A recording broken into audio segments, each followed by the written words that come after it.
in the chat, Deeds, asking, going to be weird to see Barrie in a Flames uniform. Yeah, that one is going to be, that's going to be really, really weird. And I'm interested to see that because I have said for a bit that the Flames blue line is going to be the most interesting part of training camp this year. I know, like, I've been a part of a few segments, and I know the Coronado discussion has continued for a little bit. But I do think that there is... I do think there is a lot... Like, for the forward group, there isn't a whole lot that's up in the air. For the blue line, Rasmus is making it. Uyghur is making it. Pretty good odds that Bean would make it. After that, like, Miramanov is probably, but that's not a lock. And then you have a bunch of kids, right? Like, would I be absolutely stunned if Zane Parekh made this team out of camp? I would not. I would be stunned if he played more than 9 games, but I would not be stunned if he gets at least the first 9 to give it a go on this roster. After that, like Brustavich, maybe he makes a jump up. Poirier, I think that injuries kind of held him back from getting a year of development. But if he is just where he should be, had injuries not happened, he absolutely could make this team. Kuznetsov, Solovyov are a couple of guys who I think really need to have good training camps because a lot of young kids have come up and kind of feels like passed them by. And then you still have Pahal. You have Ball, who came over in the Markstrom trade. You have all of these pieces that were already competing for spots on the blue line. And now, who the big fuck who they got today? But they got that, and they got Barrie. There are now a couple of more veterans who are coming in and potentially going to be taking some of these opportunities, and if nothing else, going to be battling with these teams to kind of make those moves and work their way into those spots. It was, God, why am I missing him? Jared Tenorti, that's who it is. The Flames signing Jared Tenorti. Tenorti, to me, is kind of like, what's his name, Hanley, who, like, those should be your 7-8 defensemen. Or if you're super committed to the tank, throw them out there. But I don't think whether it's Barrie, whether it is Tenorti, or even if it's Bean, that if a young kid is ready, those guys should not stand in the way.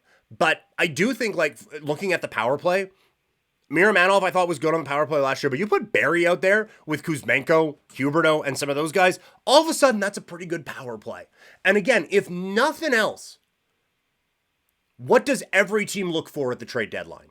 Oh, well, they could use this, and a puck-moving defenseman. Well, this team could use a puck-moving defenseman. Well, these guys could use a puck-moving defenseman. Tyson Barrie is a defenseman who moves pucks. And so, if nothing else, you have signed a third-round pick to a PTO. Because that's what you could get for him. And it's what we do on the Flame stream all the time, right? Deeds and Toxic is go after those depth guys. Yeah. Dude, Tree Living loved depth defensemen. It worked out for Zadorov, didn't it? But yeah, like the Flames the Leafs gonna need those guys too. So maybe a Tenorti flip or a Barrie, although they tried the Barrie thing in Toronto, right? Yeah. But maybe there's a flip there with some of those guys, or even some of the like a Pahal or a Ball or something, if some of the kids come up and get ready. So I think that Barrie, and even Bean, to a certain degree, are just kind of insurance in case it doesn't work. In case the kids aren't ready. In case Miramanov has taken a step back. In case Poirier does need the first 3 months of the season in the American Hockey League. So those are those ones. But you're right.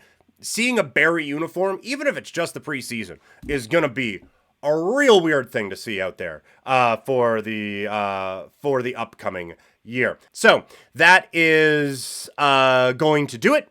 Thank you guys so much. Oh, we do have another one in the chat here. Sorry, Deeds. Tyson Barrie is the next Mike Stone. You heard it here first. Yeah, no, that's... Oh, man. Could you imagine if he's just the one who hangs around here for a really long time? Like, just min contract after min contract after min contract. But also the help on the power play. Those guys are going to hang around, right? Like, Michael Stone got probably 3 extra contracts just because he shoots it really hard. And what do you need on the power play? You need a guy who can shoot it really hard. Maybe they didn't utilize it as much, but when you have something that is a specialty that can help your team score goals, That is going to be someone who's going to help your team out for a long time. So Tyson Barrie could absolutely be the next Mike Stone. And you know what? I've never really minded Tyson Barrie. I thought he was maybe miscast as a number one defenseman, but if you bring him in as your 5-6 guy who also helps move things on the power play, and if you're down by 2 goals in the third period, you move him up a little bit, fine by me, as long as you're not keeping a spot from Poirier or any of those other guys.